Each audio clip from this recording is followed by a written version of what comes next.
সুপ্রিয় শিক্ষার্থী, সবাইকে স্বাগত জানাচ্ছি। আমি আব্দুর রশিদ, সহকারী অধ্যাপক, রাজবাড়ী সরকারি আদর্শ মহিলা কলেজ, রাজবাড়ী। আজ আমার ষষ্ঠ ক্লাস। আমি আজকে দুইটি ক্লাস দেব। আজকে ক্লাসটি আমি দুইটি ভাগে ভাগ করেছি। প্রথমে আমরা যে বিষয় নিয়ে আলোচনা করব, কার্বনের যৌগের রাসায়নিক বিক্রিয়া ও জৈব অ্যাসিড এস্টার, এইটুকু নিয়ে আজকে একটি অধ্যায় আলোচনা হবে। আরেকটি ক্লাস হবে অ্যামিন ও ডায়াজোনিয়াম ক্লোরাইড নিয়ে। তোমরা শুরু থেকে শেষ পর্যন্ত আমার সঙ্গে থাকবে। আশা করি অনেক কিছু এখান থেকে জানতে পারবে, শিখতে পারবে। আর এই ক্লাসটি যারা দেখবে তারা শেয়ার করবে। শেয়ার করার সুবিধা তোমরা সবাই জানো, যে নিজে ক্লাস দেখতে পারবে, অন্যকে, আমার বন্ধুকে আবার সহযোগিতা করতে পারবে। সেই কারণে শেয়ার করবে। তার কথা না বাড়িয়ে আমরা আমাদের মূল বিষয়ে চলে যাই। আজকে দুইটি ক্লাস নিব। একটি ক্লাস হচ্ছে কার্বনের যৌগের রাসায়নিক বিক্রিয়া ও জৈব অ্যাসিড ও এস্টার, এইটুকুন একটি ক্লাস। প্রথম ক্লাস হবে এটার উপরে। দ্বিতীয় ক্লাসটি হবে অ্যামিন ও ডায়াজোনিয়াম ক্লোরাইড। আমরা আশা করি অনেক কিছু এখান থেকে শিখতে পারবো। তো প্রথমে আসি, এর আগে আমি কার্বনের যৌগের প্রস্তুতি দেখিয়েছিলাম। প্রস্তুতি বলতে যে কার্বনের যৌগ বলতে আমরা সবাই জানি অ্যালডিহাইড আর কিটোনকে একত্রে কার্বনের যৌগ বলে। সেই যৌগ প্রস্তুতি সম্পর্কে আমি গত ক্লাসে বলেছিলাম যে প্রাইমারি বা সেকেন্ডারি অ্যালকোহলকে কমিক অ্যাসিড দ্বারা জারণ করলে কার্বনের যৌগ পাওয়া যায়। সেটা আলোচ্য বিষয় নয়। আজকের আলোচ্য বিষয় হচ্ছে যে এর কিছু উল্লেখযোগ্য বিক্রিয়া আছে, সেই বিক্রিয়াগুলো নিয়ে আলোচনা করব। প্রথমে আসি ক্যানিজারো বিক্রিয়া। খুব ইম্পর্টেন্ট একটি বিক্রিয়া, ক্যানিজারো বিক্রিয়া। 2 অ্যালডোল ঘনীভবন বিক্রিয়া।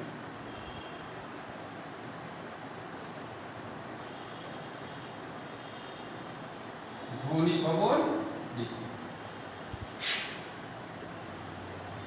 3 কিলিমেনসন বিজারণ বিক্রিয়া।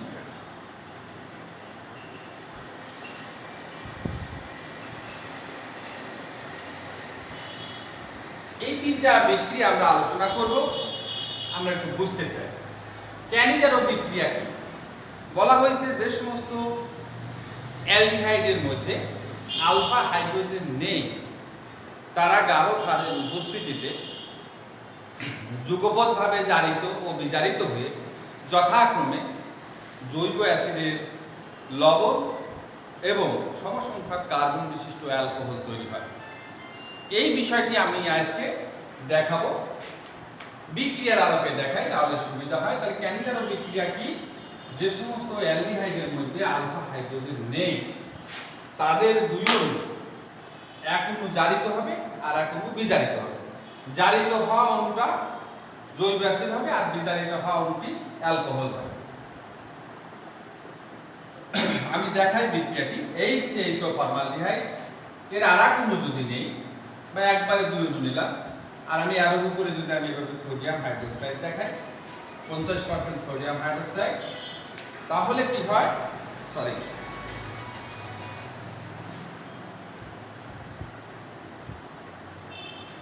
50% সোডিয়াম হাইড্রোক্সাইডের উপস্থিতিতে এই ফর্মালডিহাইড জারিত হবে।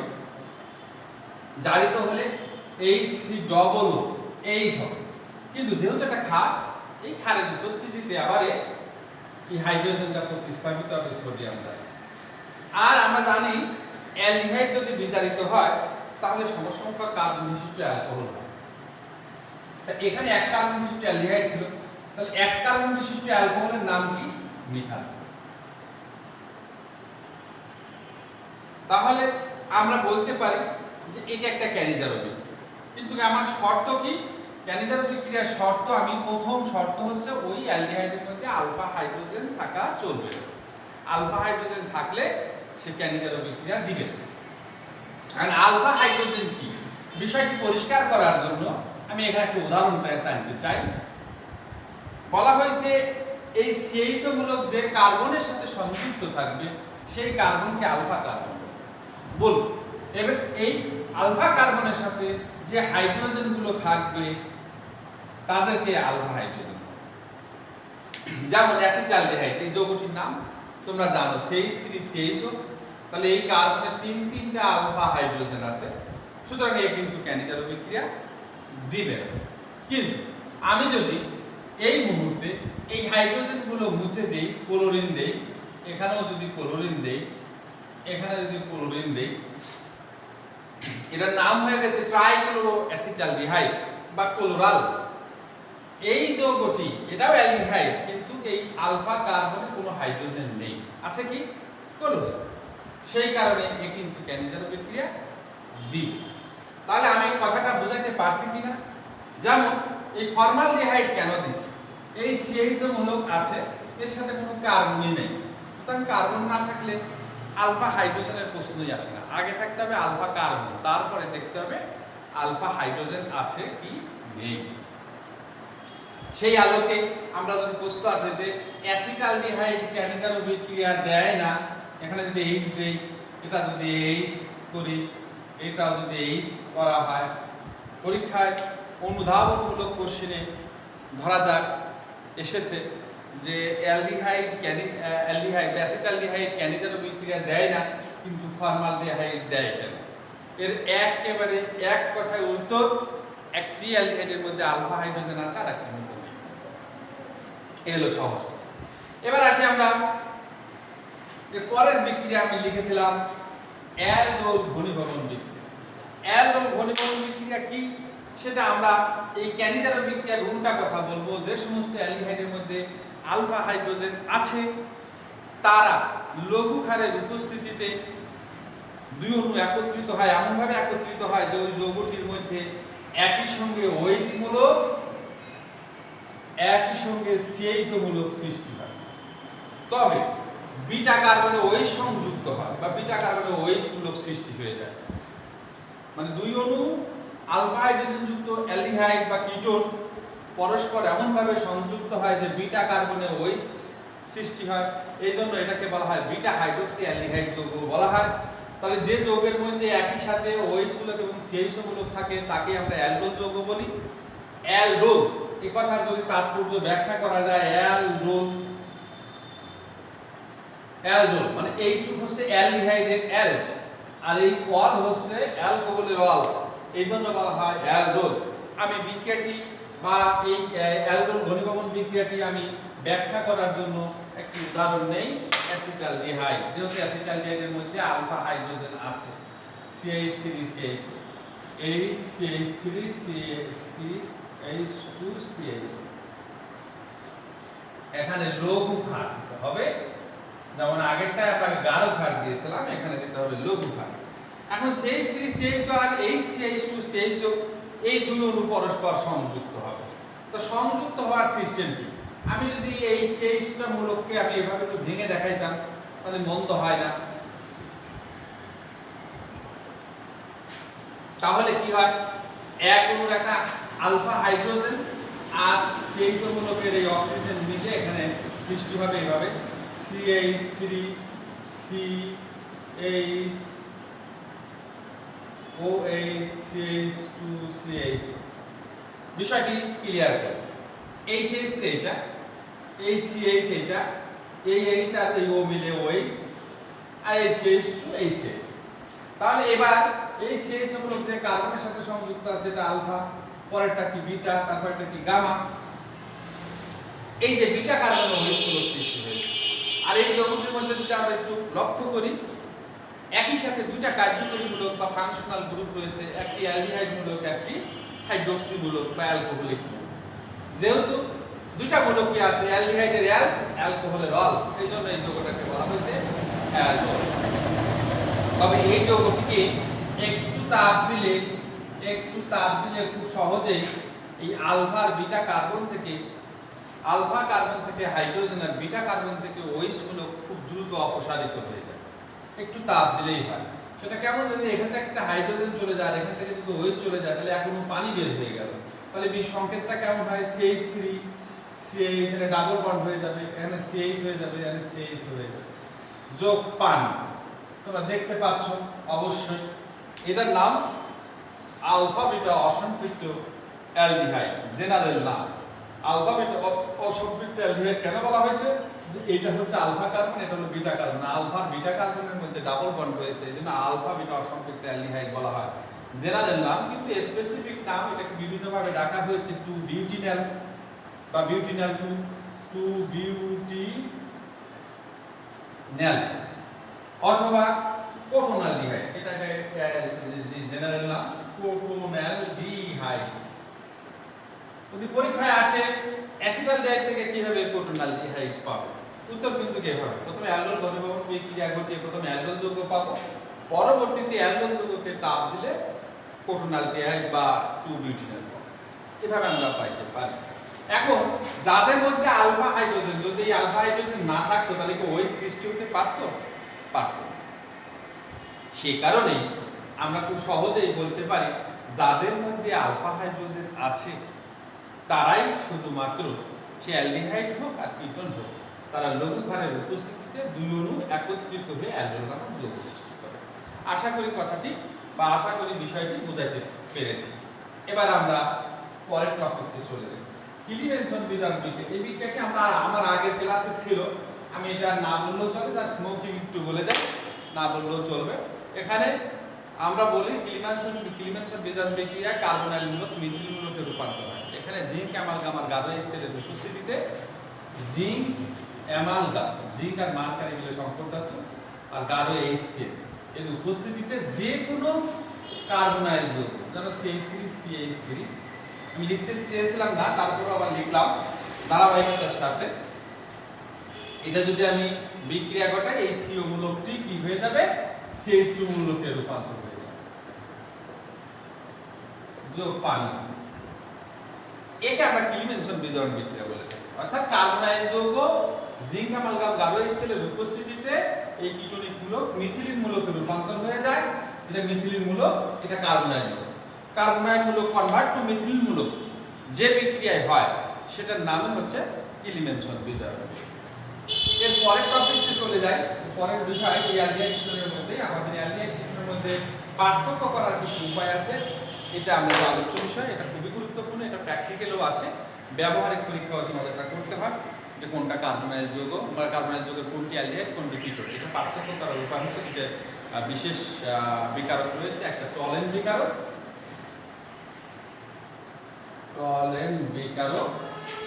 আরেকটি হচ্ছে হেলিন। এর আগে আরেকটি কথা বলে যায় যে কোনো কার্বনাইল যৌগ কিনা সেটা শনাক্তকরণের জন্য বিশেষ একটি বিকারক রয়েছে, এটাকে আমরা 2,4-ডাইনাইট্রোফিনাইল হাইড্রোজেন বলে থাকি। 2,4-ডাইনাইট্রোফিনাইল হাইড্রোজেন। এই বিকারকটি দিয়ে বা এই যৌগটি দিয়ে কোনো যৌগ কার্বনাইল কিনা অর্থাৎ অ্যালডিহাইড বা কিটোন কিনা তা খুব সহজেই শনাক্তকরণ করা যায়। কোনো কার্বনাইল যৌগের মধ্যে 2,4-ডাইনাইট্রোফিনাইল হাইড্রোজেন যোগ করলে, মানে অ্যালকোহলীয় দ্রবণে যদি সামান্য অ্যালকোহলীয় দ্রবণে যদি একটা কার্বনাইল যৌগ যোগ করি, তারপরে তার মধ্যে যদি 2,4-ডাইনাইট্রোফিনাইল হাইড্রোজেন যোগ করি, যদি হলুদ বা কমলা বর্ণের পদক্ষেপ করে তাহলে বুঝতে হবে ওই যৌগটি কার্বনাইল, অর্থাৎ অ্যালডিহাইড না হয় কিটোন। কিন্তু অ্যালডিহাইড না কিটোন সেটা করার জন্য আবার এই দুটো বিকারক ব্যবহার হয়। আমরা এই বিক্রিয়াটি দেখাইতে চাই, 2,4-ডাইনাইট্রোফিনাইল হাইড্রোজেন দিয়ে বিক্রিয়াটি দেখাইতে চাই কোনো কার্বনাইল যৌগে। আমরা কি বলেছি, কোনো কার্বনাইল যৌগের অ্যালকোহলীয় দ্রবণের মধ্যে যদি 2,4-ডাইনাইট্রোফিনাইল হাইড্রোজেন যোগ করি, যদি হলুদ বা কমলা বর্ণের পদক্ষেপ হয়, হলুদ বা কমলা বর্ণের একটা ক্রিস্টাল জমা হয় হলুদ বা কমলা বর্ণের, তাহলে বুঝতে হবে ওই কার্বন ওই যৌগটি কার্বন। এখন আমি এটা দেখানোর জন্য আমরা একটা বিক্রিয়া দেখাই, তাহলে খুবই ভালো হবে।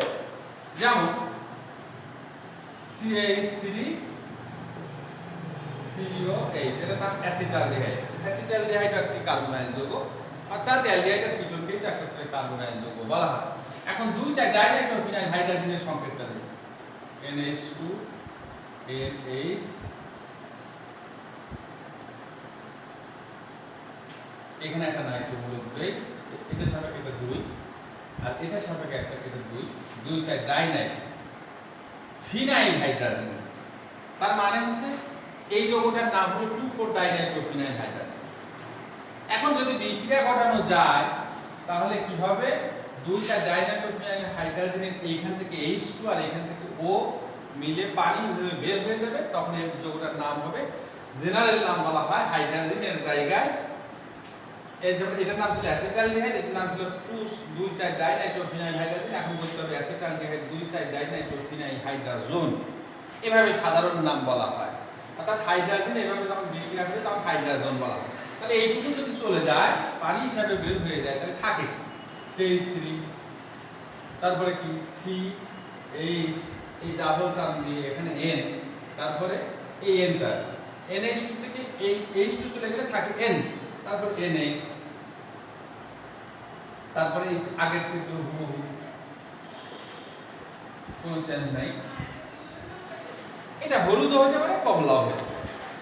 তার মানে যে কোনো কার্বনাইল যৌগের সাথে যদি 2,4-ডাইনাইট্রোফিনাইল হাইড্রোজেনের বিক্রিয়া ঘটানো যায়, এখান থেকে একটি H2 হাইড্রোজেনের এইখান থেকে H2 আর এখান থেকে এই কার্বনাইল যৌগের থেকে একটি অক্সিজেন মিলে পানি হয়ে সহজেই বের হয়ে যায়। এটাকে কার্বনাইল যৌগ শনাক্তকরণ করার একটা উপায়। যদি কোনো ভর্তি পরীক্ষায় আসলো যে কার্বনাইল যৌগ শনাক্তকরণে নিম্নের কোন বিকারকটি বা নিম্নের কোন যৌগটি ব্যবহার করা হয়, এই বিভিন্ন যৌগের নাম দিন, তার মধ্যে এটা একটা আছে। কিংবা নাম বললো না, সংক্ষিপ্ত দিন, তখন এটা লিখতে হবে এই সংক্ষিপ্ত। কিংবা তোমাদের যে 25টা MCQ আসে বোর্ড পরীক্ষায়, একটা পরীক্ষায় আসে বা এমন আসলে নিম্নের কোনটি 2,4-ডাইনাইট্রোফিনাইল হাইড্রোজেনের সাথে বিক্রিয়া করে হলুদ বা কমলা বর্ণের পদক্ষেপ করে, তবে বুঝতে হবে যেটা কার্বনাইল যৌগ সেটাই করবে। এবারে আসি আমরা এই টলেন বিকারক এবং ফেলিনদ্রবণিত একটি বিক্রিয়া বা এটা নিয়ে আলোচনা। টলেন বিকারক কি? অ্যামোনিয়া কাল সিলভার নাইট্রেট দ্রবণকে মূলত টলেন বিকারক।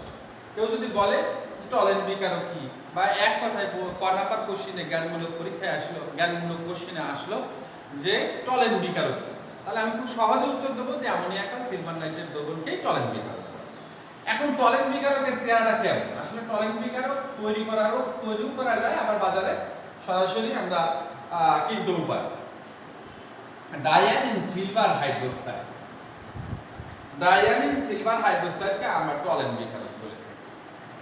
এই যৌগটি যদি কোনো অ্যালডিহাইডের মধ্যে দেওয়া যায়, CH3CHO, ধরুন এটা একটা অ্যালডিহাইড, অ্যালডিহাইডের মধ্যে দিয়ে একটু তাপ দিতে হয়। আর টলেন এবং ফেলিনদ্রবণ হচ্ছে মৃদু জারক পদার্থ, তোমাদের এটা সবার জানা যে টলেন এবং ফেলিনদ্রবণ হচ্ছে সামান্য মৃদু জারক পদার্থ। তো মৃদু জারক পদার্থ তাহলে অন্যকে কি করবে? জারিত করবে। তাহলে এই অ্যালডিহাইড যদি জারিত হয়, জারিত হয়ে হবে কি? জৈব অ্যাসিড হবে। জৈব অ্যাসিডের আবার এখানে অ্যামোনিয়াম লবণ হবে। তাহলে আমি প্রথমে এটা লিখে দিই, CH3CCNH2, এই হলো জৈব অ্যাসিড। প্রথম জারিত হয়ে জৈব অ্যাসিড হয়, তার আবার অ্যামোনিয়াম লবণ। আসলে কেন হয়? যেহেতু জারক পদার্থ, তাহলে একে তো জারিত করবেই। জারিত করলে অ্যালডিহাইড, জারিত হলে অ্যাসিড হয়, অ্যাসিডের অ্যামোনিয়াম লবণ হয়। যোগ এই টেস্ট টিউবের গায়ে সিলভারের একটা প্রলেপ করে দেবে, যোগ অ্যামোনিয়া গ্যাস কিছু ফিল হবে, যোগ পাবে। তাহলে যে কোনো অ্যালডিহাইডের মধ্যে যদি টলেন বিকারক যোগ করা যায়, সব সময় এই তিনটা প্রোডাক্ট হবে যদি সে অ্যালডিহাইড হয়ে যায়। এইটুকুন কম, সিলভার, অ্যামোনিয়াম ও পানি, এই তিনটা প্রোডাক্ট ফিক্সড। আরেকটি প্রোডাক্ট হিসাব করতে হবে যে আমি কয় কার্বন বিশিষ্ট অ্যালডিহাইড নিয়েছি। যদি 1 কার্বন বিশিষ্ট অ্যালডিহাইড হয় তাহলে 1 কার্বন বিশিষ্ট জৈব অ্যাসিডের অ্যামোনিয়াম লবণ। যদি 2 কার্বন হয় তাহলে 2 কার্বন বিশিষ্ট জৈব অ্যাসিড। যেমন এখানে 2 কার্বন বিশিষ্ট অ্যালডিহাইড নিয়েছি, তাহলে 2 কার্বন বিশিষ্ট জৈব অ্যাসিডের নাম হচ্ছে অ্যাসিটিক অ্যাসিড, তার হচ্ছে অ্যামোনিয়াম লবণ। যদি 3 কার্বন বিশিষ্ট নিতাম তাহলে এটাই। তার মানে বোঝাইতে চাচ্ছি যে কোনো টলেন বিকারক যদি অ্যালডিহাইডের মধ্যে দেওয়া যায় তাহলে এই তিনটা প্রোডাক্ট হবে। এবং এইটা কিন্তু আমরা অনেক সময় দেখাই, এরকম অদক্ষেপের মতো দেখাই। আসলে এটা কাচের টেস্ট টিউবে গাত্রে, ভিতরের গাত্রে একটা পাতলা প্রলেপ করে যায়, এটাকে আমরা সিলভার দর্পণ বলে থাকি। ভাষাগত দিক দিয়ে বলা থাকে যে কোনো অ্যালডিহাইডের মধ্যে টলেন বিকারক যোগ করলে সিলভার দর্পণ সৃষ্টি হয়, এই কথাটা বলা হয়েছে। যাই হোক, আমরা এবার হেলিন দ্রবণ দিই। হেলিন দ্রবণ দিলে কি হবে? এই যে ফেলিং দ্রবণে আমি যদি এখানে বলি যে এই ডাইয়ামিন সিলভার হাইড্রোক্সাইডের জায়গায় এটার ফেলিং দ্রবণের দুটো মূল উপাদান কিউপ্রিক হাইড্রোক্সাইড ও সোডিয়াম হাইড্রোক্সাইড, তৈরির প্রসেস ভিন্ন, সেটা আমরা নাইবা বলছি এখানে। আমি বলছি যে ফেলিং দ্রবণ কি বা ফেলিং দ্রবণের মধ্যে কি থাকে, মূল উপাদান কি। ফেলিং দ্রবণের মূল উপাদান হচ্ছে কিউপ্রিক হাইড্রোক্সাইড, সোডিয়াম হাইড্রোক্সাইড। এটা তৈরি করা হয় যে অতিরিক্ত সোডিয়াম হাইড্রোক্সাইড দ্রবণের মধ্যে কপার সালফেট দেওয়া হয়, শস্য স্টার্চের মিশ্রণ দেওয়া হয়, দিয়ে তারপরে এটা ফেলিং দ্রবণ তৈরি করা হয়। তাই সেক্ষেত্রে ফেলিং দ্রবণ কিন্তু হালকা নীল বর্ণের থাকে, তার কারণে কপার সালফেটের কালার হলো নীল, সেই কারণে একটু এটা হয়। যাই হোক, সেটা আমি পড়াচ্ছি না। আমি যদি ফেলিং দ্রবণটা এর সাথে বিক্রিয়া ঘটাই তাহলে কি হবে, প্রোডাক্ট চারটা না হয়ে এক্ষেত্রে এটাও কিন্তু মৃদু জারক পদার্থ। তাহলে আমি যদি এই বিক্রিয়াটি নিচের দিকে একটু দেখাই, দুটো তুলনা করার জন্য আমি এরকম দেখাই, তাহলে কি হবে, এর রেখে যদি জারিত করে অনেক যেমন ওইখানে যেমন অ্যামোনিয়া লবণ হয়েছে, এইখানে হবে সোডিয়ামের লবণ। তাহলে জারিত হলে কি হবে, অ্যাসিটিক অ্যাসিড হবে। অ্যাসিটিক অ্যাসিডের কি লবণ, আগে হয়েছে অ্যামোনিয়াম লবণ, এবার হবে কি লবণ, সোডিয়াম। কথাটা বুঝাইতে পারছি কি না? আমরা আগে বলেছি টলেন বেকার এবং ফেলিং দ্রবণ হচ্ছে দুজনই মৃদু জারক পদার্থ। সেই আলোকে আমরা বলতে পারি যে আগে যদি জারিত হয় জৈব অ্যাসিডের অ্যামোনিয়াম লবণ হয়, এবার হবে সোডিয়াম লবণ। যোগ আগে যখন সিলভার দর্পণ পড়ার কারণে আমরা বুঝতে পারলাম সেটা অ্যালডিহাইড। ঠিক এখানে একটা লালচে বর্ণের, হালকা লালচে বর্ণের একটা পদক্ষেপ পড়বে, নাম হলো কিউপ্রাস অক্সাইড। তাহলে আগে যেমন সিলভার দর্পণ থেকে অ্যালডিহাইড শনাক্তকরণ করেছি, এবার এখানে লালচে বর্ণের পদক্ষেপ দেখে আমি কি করব, অ্যালডিহাইড শনাক্তকরণ করব। আর কি হবে, এখানে যেমন অ্যামোনিয়া হয়েছে, পানি হয়েছিল, এবার অ্যামোনিয়া বাদ যাবে, যেহেতু এখানে অ্যামোনিয়ার কোনো বিষয় ছিল না, আগে যখন অ্যামোনিয়া কথাটা ছিল। তাহলে কি হবে, আর একটু পানি হবে। তাহলে প্রোডাক্ট দুটো একটু মিলাই নিই, আমরা যে টলেনের সাথে করলে কেমন হবে আর ফেলিং এর সাথে করলে কেমন হবে। টলেন বিকারক এবং ফেলিং দ্রবণ দুইজনই মৃদু জারক পদার্থ। কথাটি বারবার বলা হয়ে যাচ্ছে, তোমাদের বিরক্তিরও কারণ হয়ে যেতে পারে যে একই কথা স্যার দুইবার বলছেন, কিন্তু নয়। এই কথাটা অনেক সময় মনে থাকে না তোমাদের, যে এ যদি জারক পদার্থ হয়, জারিত হয়ে জৈব অ্যাসিডের কি হবে, সোডিয়াম লবণ কিউপ্রাস অক্সাইড যোগ পানি। তার মানে হচ্ছে যদি পরীক্ষায় আসে যে অ্যালডিহাইড ও কিটোনের মধ্যে কিভাবে পার্থক্য করবে, তার উত্তর হলো এই টলেন বিকারক এবং ফেলিং। আশা করি বুঝাইতে পেরেছি। আরেকটি বিশেষ প্রশ্ন রয়েছে, সেই প্রশ্নটা আমাদের পরীক্ষার মাঝে মধ্যে এসেছে, সেটা হচ্ছে ফর্মালডিহাইড, তোমরা জানো এর নাম, আর এক নাম মিথানল, আর এই যৌগের 30 থেকে 40% জলীয় দ্রবণকে বলা হয়েছে ফরমালিন। আরেকটি যৌগ অ্যাসিটালডিহাইড,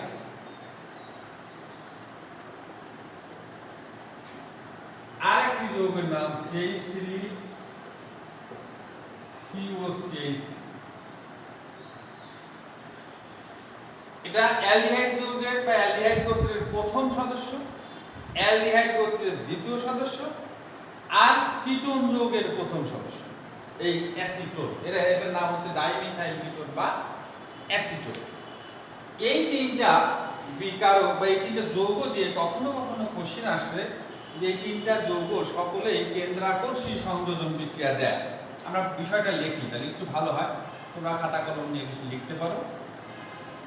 কেন্দ্রাকর্ষী সংযোজন বিক্রিয়া,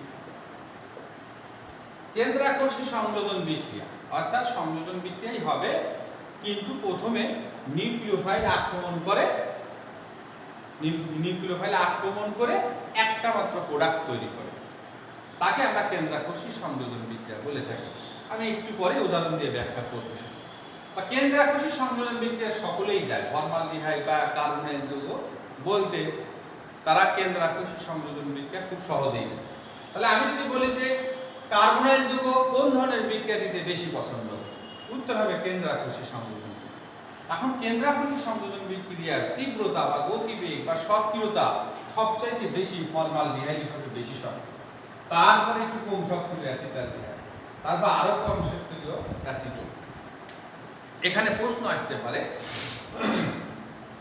যে ফর্মালডিহাইড, অ্যাসিটালডিহাইড, অ্যাসিটোনের মধ্যে কে সবচাইতে সহজে কেন্দ্রাকর্ষী সংযোজন বিক্রিয়া দেয় এবং কেন, বা উদ্দীপক এমন ভাবে সেট করা হয়েছে যে তিনটা বিক্রিয়া দেওয়া আছে, একটা বিক্রিয়া এটা তৈরি হয়, আরেকটা বিক্রিয়া এটা তৈরি হয়, আরেকটা বিক্রিয়া এটা তৈরি হয়। বলে দিল যে এ বি সি তিনটা, মনে করো উদ্দীপকে বলা আছে এটা এ যৌগ, এটা বি যৌগ, এটা সি যৌগ। এ বি সি তিনটি যৌগের মধ্যে কে সহজেই কেন্দ্রাকর্ষী সংযোজন বিক্রিয়া দিবে, সেটা যদি ব্যাখ্যা করতে হয় তাহলে কেন্দ্রাকর্ষী সংযোজন বিক্রিয়ার তীব্রতা সবচাইতে ফর্মালডিহাইডের বেশি, অ্যাসিটালডিহাইডের একটু কম, অ্যাসিটোনের আরো কম। এর ব্যাখ্যাটি কি? এর ব্যাখ্যাটা হচ্ছে দুইটা কারণ।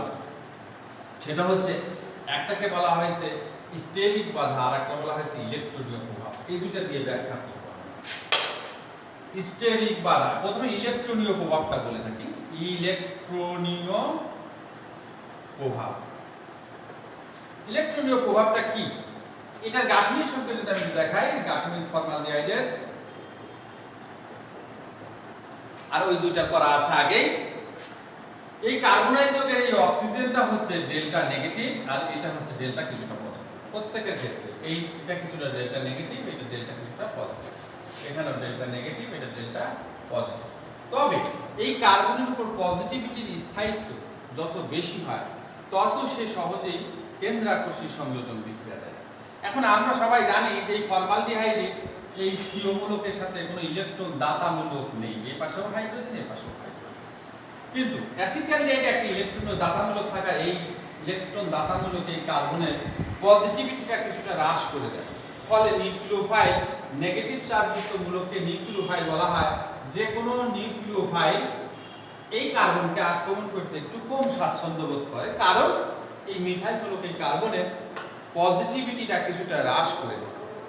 অনুরূপভাবে এখানে কি হয়, দুইটা মিথাইল মূলক দুই দিক দিয়ে এই ইলেকট্রন দান করার কারণে এই কার্বনের পজিটিভিটি আরো হ্রাস পেয়ে যায়। সেই কারণে কি হয়, এই নিউক্লিওফাইল এই কার্বনকে আক্রমণ করার গতি আরো কমে যায়। অর্থাৎ ইলেকট্রনীয় প্রভাব দিয়ে বলা যায় যে ইলেকট্রনীয় প্রভাব হচ্ছে কার্বনের পজিটিভিটি যদি হ্রাস করে দেয়, সেক্ষেত্রে এই নিউক্লিওফাইল এই কার্বনকে আক্রমণ করার গতিবেগ কমে যায়। এটাকে বলা হয়েছে ইলেকট্রনীয় প্রভাব। আর একটা বলা হয়েছে স্টেরিক প্রভাব বা স্টেরিও বাধা। এটা কি? এটা তোমরা আগে মনে হয় বিভিন্ন সময় ক্লাসে শুনেছো। স্টেরিও বাধা হচ্ছে নিউক্লিওফাইল যখন এই কার্বনকে আক্রমণ করবে, এই কার্বনকে যখন আক্রমণ করবে, এর চারপাশে যদি বড় বড় মূলক থাকে তাহলে সে কিছুটা স্পেস খেয়ে ফেলবে। এ কারণে নিউক্লিওফাইল কিছুটা ঢুকতে, কার্বনকে আক্রমণ করতে বাধাগ্রস্ত হয়। এই বাধাগ্রস্ত হওয়ার কারণে এই বিক্রিয়ার গতিবেগ স্লো হয়ে যায়।